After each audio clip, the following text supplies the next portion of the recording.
Good morning बच्चों। मैं जया सिंह, सहायक अध्यापिका केश कुमारी राजकीय बालिका इंटर कॉलेज सुल्तानपुर। बच्चों, आज मैं आपको क्लास 10th में भारत और समकालीन विश्व का पहला अध्याय यूरोप में राष्ट्रवाद ये पढ़ाऊंगी। बच्चों, सबसे पहले हम चर्चा करेंगे कि राष्ट्रवाद क्या होता है या राष्ट्रवाद की भावना क्या है। बच्चों, राष्ट्रवाद एक ऐसी भावना है जो एक विशेष क्षेत्र में रहने वाले लोगों में परस्पर सहयोग और एकता की भावना का विकास करती है। मतलब आपस में लोग एक दूसरे की मदद करते हैं। अगर कोई दिक्कत आती है या कोई समस्या आती है तो आपस में लोग एक दूसरे का सहयोग करते हैं। इसका ताजा तरीन उदाहरण भारत को ही ले लीजिए। जब भारत अंग्रेजों के अधीन था, गुलाम था, लेकिन लोगों ने आपसी सहयोग और एकता के बल पर आज़ादी की प्राप्ति की थी। उसी तरह यूरोप में भी राष्ट्रवाद की भावना विकसित होने लगी थी और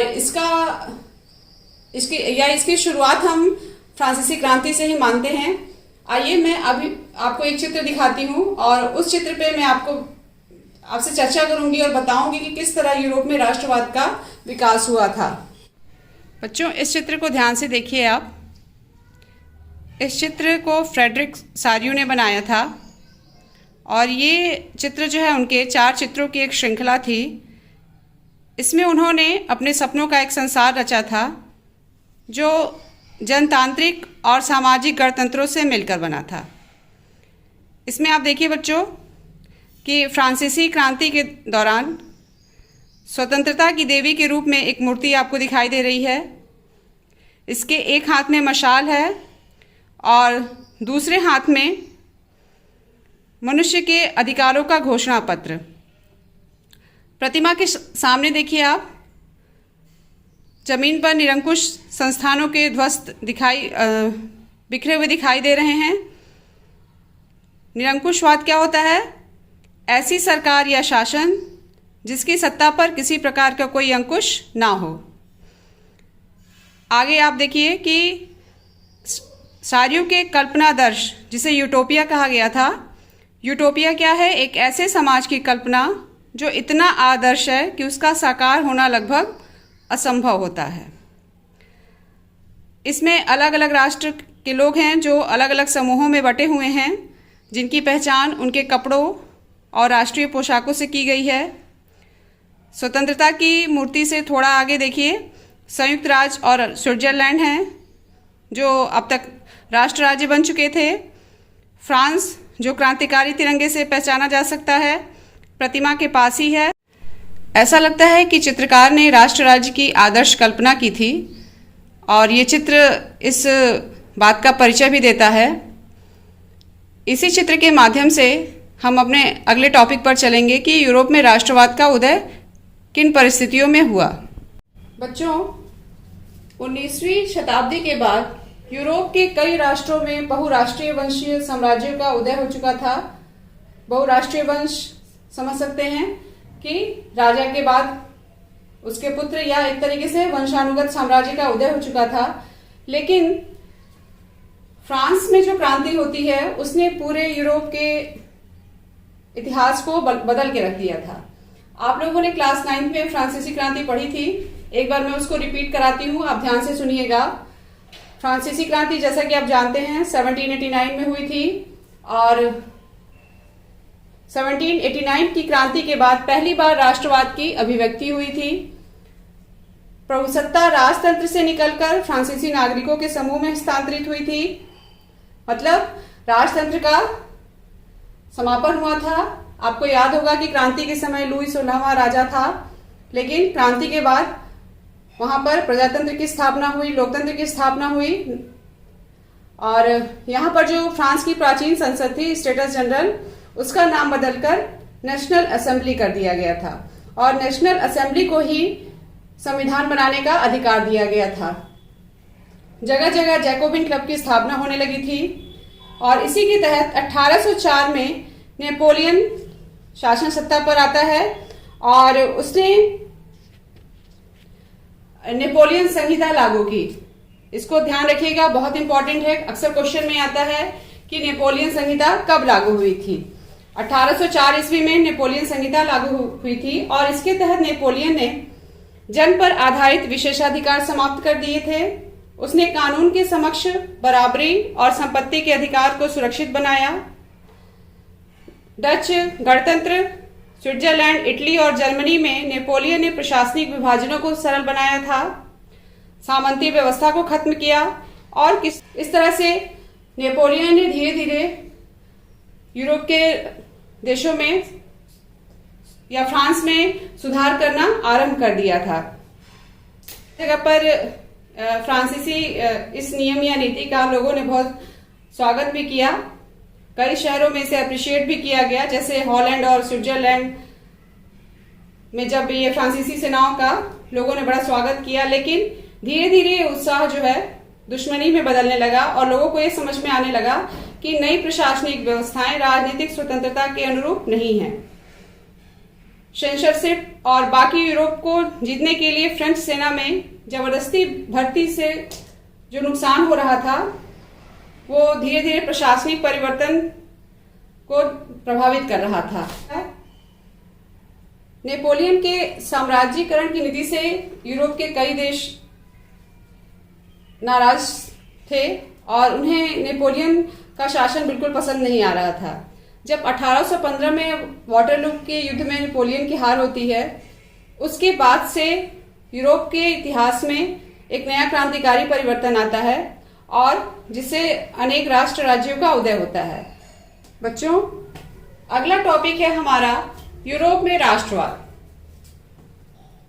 जैसा कि मैंने बताया था कि फ्रांसीसी क्रांति के बाद स्थितियों में क्या क्या परिवर्तन आया था, उसी के तहत देखिए 18वीं शताब्दी में जर्मनी, इटली, स्विट्जरलैंड जैसे देश जो थे राजशाहियों, डचियों और कैंटनों में बट गए थे और इनके जो शासक थे उनका एक अपना अलग क्षेत्र था और ये पूर्वी और मध्य यूरोप का हिस्सा निरंकुश राजतंत्रों के अधीन था। निरंकुश जैसा कि मैंने बताया, जिसके ऊपर कोई अंकुश ना हो, अपने मन से शासन करता हो। ये अपने आप को एक सामूहिक पहचान या किसी समान संस्कृति का भागीदार नहीं मानते थे। ये अलग अलग भाषाएं बोलते थे, विभिन्न जातीय समूहों के सदस्य थे। इसी में एक साम्राज्य था ऑस्ट्रिया हंगरी पर शासन करने वाला हैब्सबर्ग साम्राज्य। यह साम्राज्य कई क्षेत्रों और जनसमूहों में बटा हुआ था। इस तरह से देखा जाए बच्चों तो ये आपस में तो बहुत भागों में बटे हुए थे, लेकिन इनके ऊपर सम्राट का नियंत्रण था और ये सभी सम्राट के कंट्रोल में ही रहकर अपना कार्य कर रहे थे। अगला टॉपिक है हमारा कुलीन वर्ग और नया मध्य वर्ग। जब यूरोप में राष्ट्रवाद का विकास होने लगा तो इसके तहत एक परिवर्तन आया कि कुछ वर्गों का विकास हुआ, जैसे कुलीन वर्ग और नया मध्य वर्ग। कुलीन वर्ग क्या है? देखिए बच्चों, ये सबसे प्रभावशाली थे लेकिन इनकी जनसंख्या कम थी। ये यूरोपीय महाद्वीप का सबसे प्रभुत्वशाली वर्ग था और जो इस वर्ग के सदस्य होते थे एक साझा जीवन शैली से बंधे हुए थे। ये ग्रामीण इलाकों में जायदाद और शहरी हवेलियों के मालिक हुआ करते थे। राजनीतिक कार्यों के लिए ये फ्रेंच भाषा का प्रयोग किया करते थे। इनके परिवार अक्सर वैवाहिक बंधनों से आपस में जुड़ जाते थे, लेकिन इनके साथ एक कमी थी कि इनकी जनसंख्या कम थी, मतलब इन संख्या में ये कम थे। और जो जनसंख्या में सबसे ज्यादा थे किसान थे। किसानों की संख्या वहां पर अधिक थी।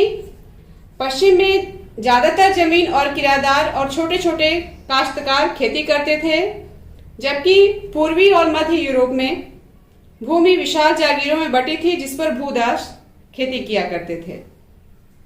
इस तरह से देखा जाए बच्चों तो पश्चिमी और मध्य यूरोप में औद्योगिक उत्पादन और व्यापार में वृद्धि से शहरों का विकास होने लगा, वाणिज्यिक वर्गों का भी उदय हुआ और इसी के क्रम में नए सामाजिक समूह जैसे श्रमिक और मध्य वर्गों का उदय होने लगा था। मध्य और पूर्वी यूरोप में इन समूहों का आकार 19वीं सदी के अंतिम दशकों तक तो बहुत छोटा था। कुलीन विशेषाधिकारों की समाप्ति के बाद शिक्षित और उदारवादी मध्य वर्गों के बीच राष्ट्रीय एकता की भावना धीरे धीरे विकसित होने लगी थी। बच्चों, अगला टॉपिक है हमारा उदारवादी राष्ट्रवाद। सबसे पहले हम ये जानेंगे कि उदारवादी राष्ट्रवाद का क्या मतलब होता है। उदारवाद, लिबरलिज्म, जिसे लैटिन भाषा के मूल शब्द लाइबर पर आधारित है, और ये इसका अर्थ ये माना गया कि व्यक्ति के लिए आजादी और कानून के समक्ष बराबरी, मतलब हर व्यक्ति को स्वतंत्रता मिलनी चाहिए और कानून के समक्ष सभी व्यक्ति बराबर होना चाहिए। कोई ऊंच नीच या धर्म या जाति के नाम पर कोई भेदभाव नहीं होना चाहिए। फ्रांसीसी क्रांति के बाद उदारवाद निरंकुश शासक और पादरी वर्ग के विशेषाधिकारों की समाप्ति पर जोर दे रहे थे। आपने देखा होगा जब लुई 16वें को फांसी हो जाती है, फ्रांस में संविधान निर्माण के लिए जो उदारवादी थे वो ज्यादा प्रयत्नशील थे और उन्होंने निरंकुश शासन के अंत करने की बात की थी। और जो पादरी वर्ग, जो प्रथम स्टेट्स के जाने माने सदस्य थे, उनके विशेषाधिकारों की समाप्ति के लिए बार बार जोर दे रहे थे। उदारवादी निजी संपत्ति के स्वामित्व की अनिवार्यता पर भी बल देते थे, लेकिन आपको याद होगा कि कानून के समक्ष बराबरी का विचार सबके लिए मताधिकार के पक्ष में था और क्रांतिकारी फ्रांस उदारवादी प्रजातंत्र का पहला राजनीतिक प्रयोग था। अगला है आपका सभी को बराबर मताधिकार प्राप्त हो।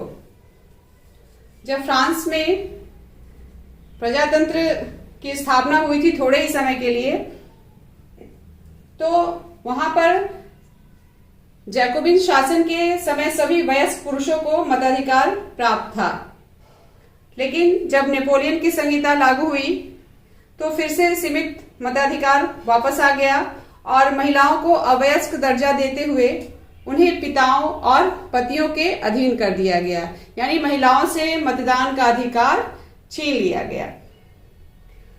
अगला है आपका पूंजी के आवागमन पर राज्य द्वारा लगाए गए नियंत्रण समाप्त हो। उदारवाद बाजारों की मुक्ति और चीजों तथा पूंजी के आवागमन पर राज्य के नियंत्रण को समाप्त करने के पक्ष में था। उनका यह कहना था कि अगर हम जो छोटे छोटे हमारे जर्मन भाषी इलाके डेवलप हो रहे हैं और उनको हम अगर विकसित होने देते हैं तो एक समस्या खड़ी हो सकती है, क्योंकि नेपोलियन के प्रशासनिक प्रयासों से छोटे छोटे प्रदेशों, लगभग 39 राज्यों का एक महासंघ था, वो अस्तित्व में आ चुका था और हर राज्य में अपनी एक मुद्रा थी, अपनी एक नापतोल प्रणाली थी। वस्तुओं पर टैक्स वजन या आकार के अनुसार लगाए जाते थे और चूंकि हर क्षेत्र की अपनी नापतोल व्यवस्था थी, अतः हिसाब लगाने में समय लगता था। जैसे मान लीजिए कपड़े को नापने का पैमाना एले था, जिसकी लंबाई जगह बदलने के साथ घटती बढ़ती थी। इस तरह से देखा जाए तो विविधता थी, लेकिन उसी में एक नया संघ स्थापित हुआ प्रशा में, जिसे हम 1834 ईस्वी में जॉल वेराइन, ध्यान दीजिएगा बहुत इंपॉर्टेंट है ये, जॉल वेराइन संघ स्थापित किया गया, जिसने शुल्क अवरोधों को समाप्त कर और मुद्राओं की संख्या 2 कर दी थी। जब ये संस्था स्थापित हुई थी, इसमें अधिकांश जर्मन राज्य शामिल हुए थे और इसके अलावा रेलवे के जाल में भी गतिशीलता बढ़ाई गई और आर्थिक हितों को राष्ट्रीय एकीकरण का सहायक बनाया गया। बच्चों, अब हमारा अगला टॉपिक है 1815 के बाद एक नया रूढ़िवाद। रूढ़िवाद से आप सभी परिचित हैं। मैंने आपको बताया था कि ये रूढ़िवादी विचारधारा के लोग ऐसे थे जो परिवर्तन तो चाहते हैं लेकिन एक धीमी गति से। और 1815 में जब वाटरलू के युद्ध में नेपोलियन की हार हो गई, उसके बाद से फ्रांस में या पूरे यूरोप में एक नया परिवर्तन होता है। आइए देखते हैं क्या हुआ। राज्य और समाज की स्थापित पारंपरिक संस्थाएं जैसे राजतंत्र, चर्च, ऊंच नीच, संपत्ति और परिवार को जो एक परंपरा बनी हुई थी वो बनी रहनी चाहिए, यानी लोगों ने राजा के वर्चस्व को स्वीकार भी किया, एक बड़ी संस्था के नियंत्रण में ही काम करना उचित समझा। दूसरा, एक महत्वपूर्ण बात यह हुआ कि नेपोलियन द्वारा शुरू किए गए परिवर्तन से सहमत होते हुए आधुनिकीकरण को राजतंत्र के मजबूती के लिए आवश्यक माना। इसका मतलब यह है कि जब नेपोलियन ने 1804 में नेपोलियन संहिता लागू की थी, आपको मैंने बताया था, उसमें उसने जितने भी नियम बताए थे लोग उससे सहमत थे, स्पेशली रूढ़िवादी सहमत थे, और वो समझ गए थे कि आधुनिकीकरण की प्रक्रिया जो है राजतंत्र की मजबूती के लिए अत्यंत आवश्यक है। जब 1815 में नेपोलियन हार जाता है और उसको हराने में ब्रिटेन, रूस और प्रशा और ऑस्ट्रिया ने मिलकर नेपोलियन को हराया था, और रूसवादियों को यह विश्वास हो गया था कि आधुनिकीकरण जो है राज्य की ताकत को ज्यादा कारगर और मजबूत बना सकता था। अगला टॉपिक है बच्चों हमारा वियना संधि। वियना संधि क्या है? बहुत ही प्रसिद्ध संधि है और अक्सर आपके प्रश्न में या पेपर में आपके ये आता है कि वियना संधि कब हुई थी या किन किन के बीच हुई थी, तो आप इसे ध्यान से सुनिएगा। वियना संधि 1815 में हुई थी और इस संधि के होने के पीछे कुछ कारण थे। आप लोगों को पता होगा फ्रांस में नेपोलियन ने अपनी शक्ति बढ़ा ली थी, उसका वर्चस्व बढ़ चुका था, और उसी के विरोध में ब्रिटेन, रूस, प्रशा और ऑस्ट्रिया ने एक अपना संगठन बनाया और इन सभी देशों ने मिलकर नेपोलियन को हराया था। और जब ये नेपोलियन की हार हो गई तो नेपोलियन द्वारा स्थापित बहुत से महत्वपूर्ण चीजों को परिवर्तित किया गया, और इस संधि की जो मुख्य बातें हैं आइए हम उस पर चर्चा करते हैं। पहला देखिए, फ्रांस में बोर्बो राजवंश को सत्ता में बहाल किया गया। जैसा कि आप जान रहे थे, लुई 16वें का नाम आपने सुना था फ्रांसीसी क्रांति में, ये बोर्बो राजवंश का ही था।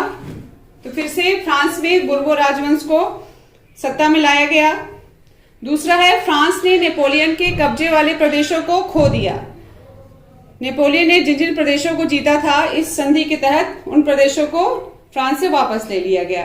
तीसरा है, फ्रांस की सीमाओं पर नई श्रृंखला स्थापित की गई, मतलब फ्रांस को कंट्रोल करने के लिए, उसको नियंत्रित करने के लिए चारों तरफ से एक अलग अलग देशों को या अलग अलग उसकी राज्य की सीमाओं को बांधा गया। जैसे देखिए, प्रशा को पश्चिमी सीमा, ऑस्ट्रिया को उत्तरी इटली और रूस को पोलैंड का, एक तरीके से फ्रांस को घेर लिया गया था। कुछ और भी परिवर्तन हुए थे, जैसे सेंसरशिप के नए नियम बनाए गए, प्रेस से संबंधित, समाचार पत्रों से संबंधित अलग अलग नियम बने थे। और एक महत्वपूर्ण बात यह हुई थी कि नेपोलियन द्वारा गठित जर्मन महासंघ के 39 राज्यों को पहले की तरह ही बनाए रखा गया था, यानी उन्हें भंग नहीं किया गया था। इस तरह से ये वियना की संधि हुई थी, और इस संधि का मुख्य उद्देश्य नेपोलियन द्वारा परास्त हुए राजवंश को फिर से सत्ता में बहाल करना था और यूरोप में नई रूढ़िवादी व्यवस्था को स्थापित करना था। क्योंकि जैसा मैंने बताया था कि 1815 ईस्वी में रूढ़िवादी शासन निरंकुश शासन था, लेकिन उदार राष्ट्रवादियों ने वियना सम्मेलन के बाद स्थापित राजशाही रूपों का विरोध किया। ध्यान दीजिएगा, रूढ़िवाद उदारवाद से बिल्कुल अलग है, और इसी के तहत इन्होंने जब वियना संधि किया तो फ्रांस को एक तरीके से पूरा बांध दिया था। बच्चों, अगला टॉपिक है हमारा क्रांतिकारी।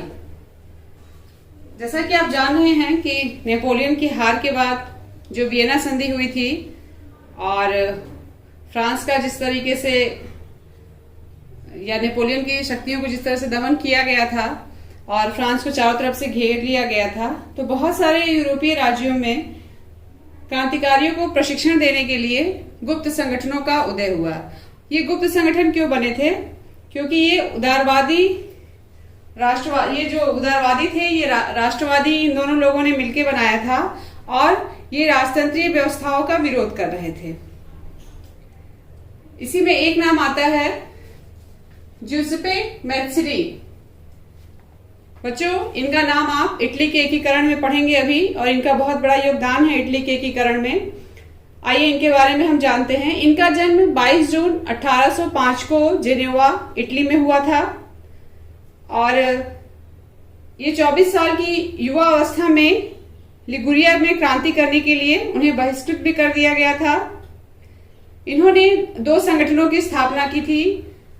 पहला एक मार्सेई में यंग इटली, जिसमें लगभग 60,000 सदस्य थे, और दूसरा था बर्न में यंग यूरोप, जिसमें पोलैंड, फ्रांस, इटली जैसे जर्मनी राज्य भी था, उसमें समान विचार रखने वाले युवा थे। मैथ्सनी का मानना था कि ईश्वर की इच्छा के अनुसार ही राष्ट्र ही मनुष्य की प्राकृतिक इकाई थी। अतः इटली छोटे राज्यों और प्रदेशों के पैबंदों की तरह नहीं रह सकता था। ये उन्होंने माना था कि हर हाल में इटली में गणतंत्र की स्थापना हो, क्योंकि वो गणतंत्र पर जोर देते थे और राजतंत्र का विरोध किया करते थे। और उन्होंने इटली के एकीकरण को उसकी मुक्ति का आधार माना था। उसके बारे में हम अभी आगे पढ़ेंगे। इसके बाद बच्चों एक नया युग शुरू होता है, जिसे हम क्रांतियों का युग, 1830 से 1848 ये युग शुरू होता है। और देखा जाए तो उसमें यूरोप की राजनीतिक स्थिति में काफी परिवर्तन भी आ रहा था, और जैसे जैसे रूढ़िवाद बढ़ रहा था, वैसे ही यूरोप में उदारवाद और राष्ट्रवाद भी बढ़ने लगा। कई जगह क्रांतियां हुई और इन क्रांतियों का नेतृत्व उदारवादी राष्ट्रवादियों ने किया, और इसमें ज्यादातर शिक्षित लोग ही थे, जैसे प्रोफेसर, स्कूली अध्यापक, क्लर्क और वाणिज्य व्यापार में लगे लोग थे। आइए अब इसके आगे हम जानेंगे कि आखिर पहला विद्रोह हुआ कब था, क्योंकि जब ये विद्रोह हुआ उसके बाद ही यूरोप में जर्मनी और इटली के एकीकरण का रास्ता साफ होता है। अभी हमारा टॉपिक है फ्रांस में प्रथम विद्रोह। फ्रांस में प्रथम विद्रोह जुलाई 1830 में हुआ था, और जैसा कि मैंने बताया था कि वियना संधि के बाद बुर्बो वंश की स्थापना फिर से फ्रांस में कर दी गई थी। और जब ये क्रांति हुई तो उस समय बुर्बो वंश में राजा चार्ल्स शासन कर रहा था। उदारवादियों ने उन्हें हटा दिया और उनकी जगह एक संवैधानिक राजतंत्र की स्थापना हुई। संवैधानिक राजतंत्र की स्थापना कर लुई फिलिप को अध्यक्ष बनाया गया। मतलब एक तरीके से जैसे हमारे देश में राष्ट्रपति होते हैं और राष्ट्रपति देश का नाममात्र का शासक होता है, वैसे ही संवैधानिक राजतंत्र की स्थापना करके लुई फिलिप को भी नाममात्र का शासक बनाया गया। सारा काम उनकी निगरानी में होगा, लेकिन उनकी जो शक्तियां थी उनका बंटवारा कर दिया गया था। इस विद्रोह का एक परिणाम ये हुआ कि ब्रुसेल्स में भी विद्रोह भड़क गया और United kingdom of the Netherlands उससे अलग हो गया। ये एक महत्वपूर्ण बात थी। और अगली बात ये होती कि दूसरा जो विद्रोह हुआ था वो यूनानी स्वतंत्रता संग्राम था। 15वीं सदी से यूनान ऑटोमन साम्राज्य का एक अंग था। ऑटोमन साम्राज्य बहुत ही प्रसिद्ध साम्राज्य था तुर्की का। और लेकिन जैसे जैसे यूरोप में परिवर्तन आ रहा था, 1821 ईस्वी में यूनानियों में भी राष्ट्रवादी भावना बढ़ने लगी और लगभग 1832 में कुस्तुनतुनिया की संधि ने यूनान को एक स्वतंत्र राष्ट्र की मान्यता दे दी। कुस्तुनतुनिया टर्की का एक प्रसिद्ध शहर है और इसकी संधि हुई और यूनान को भी एक अलग राष्ट्र की मान्यता मिल गई थी। अगला टॉपिक है हमारा रूमानी कल्पना और राष्ट्रीय भावना। बच्चों, राष्ट्रवाद का विकास केवल युद्धों और क्षेत्रीय विस्तार से नहीं हुआ। इसके निर्माण में संस्कृति ने भी एक अहम भूमिका निभाई थी और उसी के तहत हम रूमानीवाद को जानेंगे कि ये रूमानीवाद क्या था। बच्चों, ये एक सांस्कृतिक आंदोलन था जो एक खास तरह की राष्ट्रीय भावना का विकास करना चाहता था। इसमें जो कलाकार थे और जो कवि थे, उनकी भावपूर्ण एवं प्रेम युक्त जो कविताएं थी, उनके द्वारा वो लोगों में राष्ट्रीयता की भावना का संचार कर रहे थे। उसी में एक प्रसिद्ध दार्शनिक हुए थे योहान गॉटफ्रीड। ये जर्मन दार्शनिक थे और इनका मानना था कि लोकगीत, जन काव्यों और लोक नृत्यों से राष्ट्र की सच्ची आत्मा प्रकट होती है और इसलिए लोक संस्कृति को बढ़ावा देना चाहिए। इनका ये मानना था कि राष्ट्रीय संदेशों को ज्यादा लोगों तक पहुंचाना चाहिए, और जो लोग निरक्षर हैं उन तक तो अवश्य ही पहुंचाना चाहिए था। 18वीं सदी के अंत में रूस, प्रशा और ऑस्ट्रिया जैसी बड़ी शक्तियों ने विभाजन कर दिया था, जैसा कि मैंने आपको बताया था।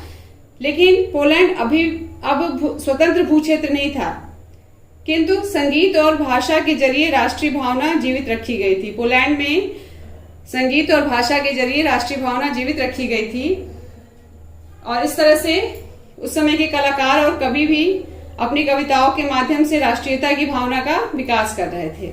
इसी में बच्चों एक ये भी है कि भाषा ने भी राष्ट्रीय भावनाओं के विकास में महत्वपूर्ण भूमिका निभाई थी।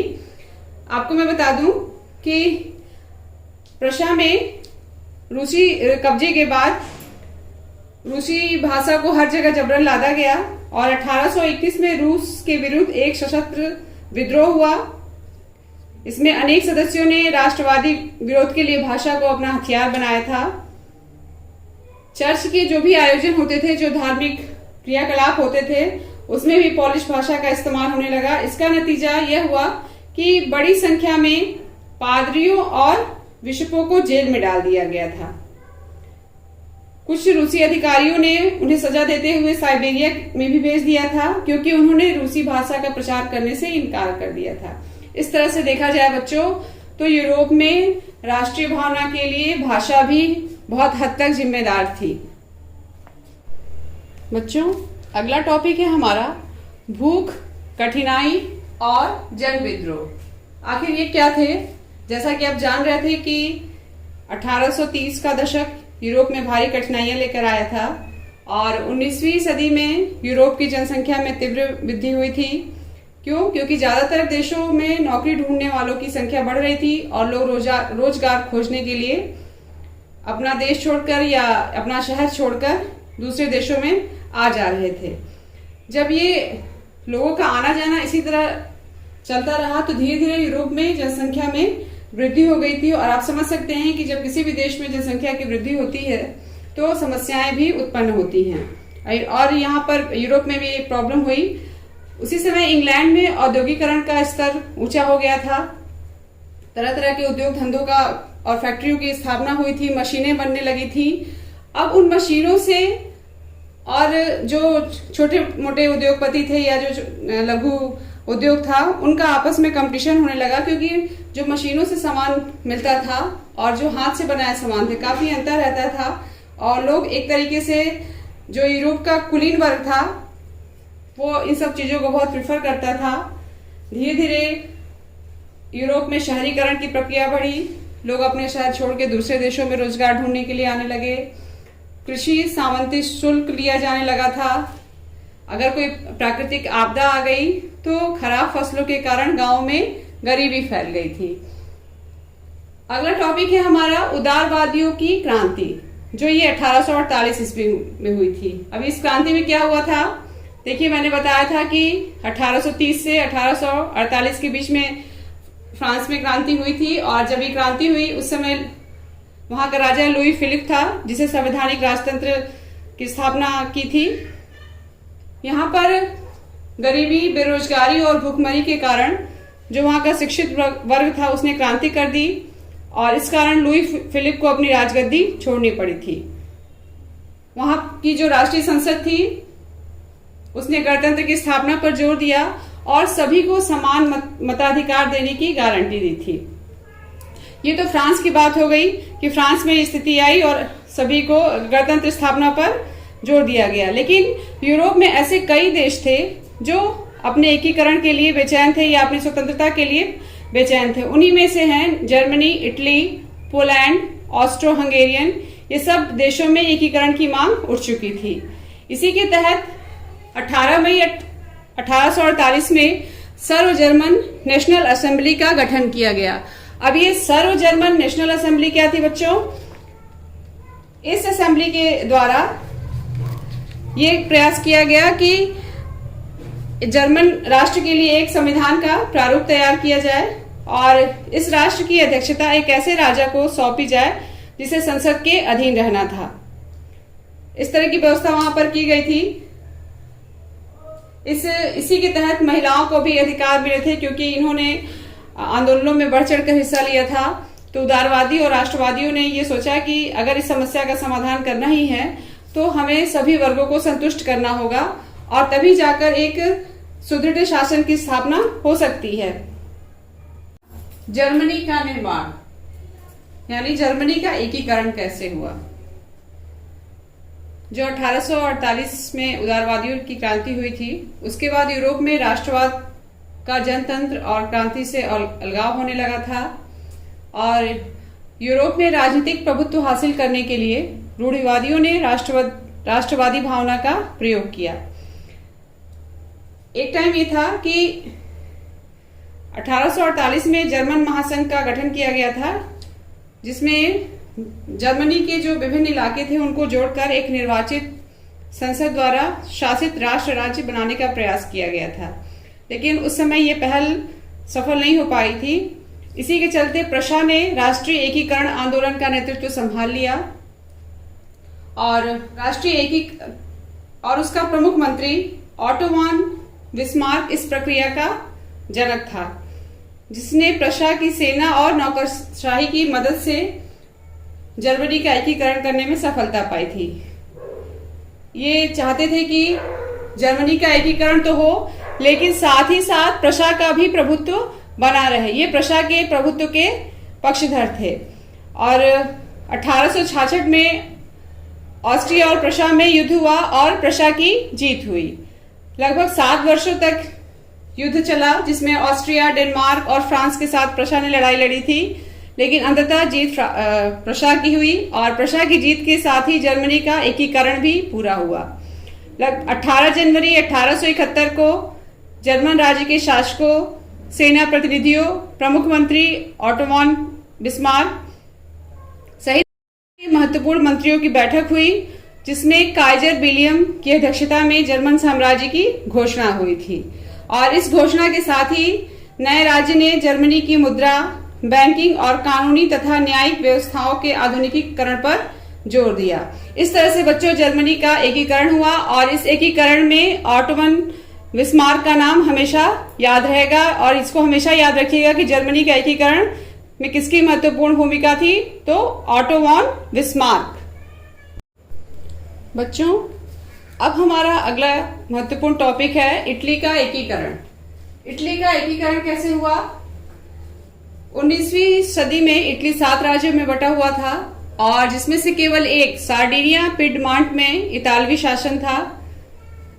मैंने जब आपको बताया था कि जुसेप्पे मैस्सिनी के बारे में कि इन्होंने क्रांतिकारी संगठन बनाए थे, और 2 भूमिगत संगठन इन्होंने बनाए थे। पहला मार्सल्स में युवा इटली, और बर्न में युवा यूरोप।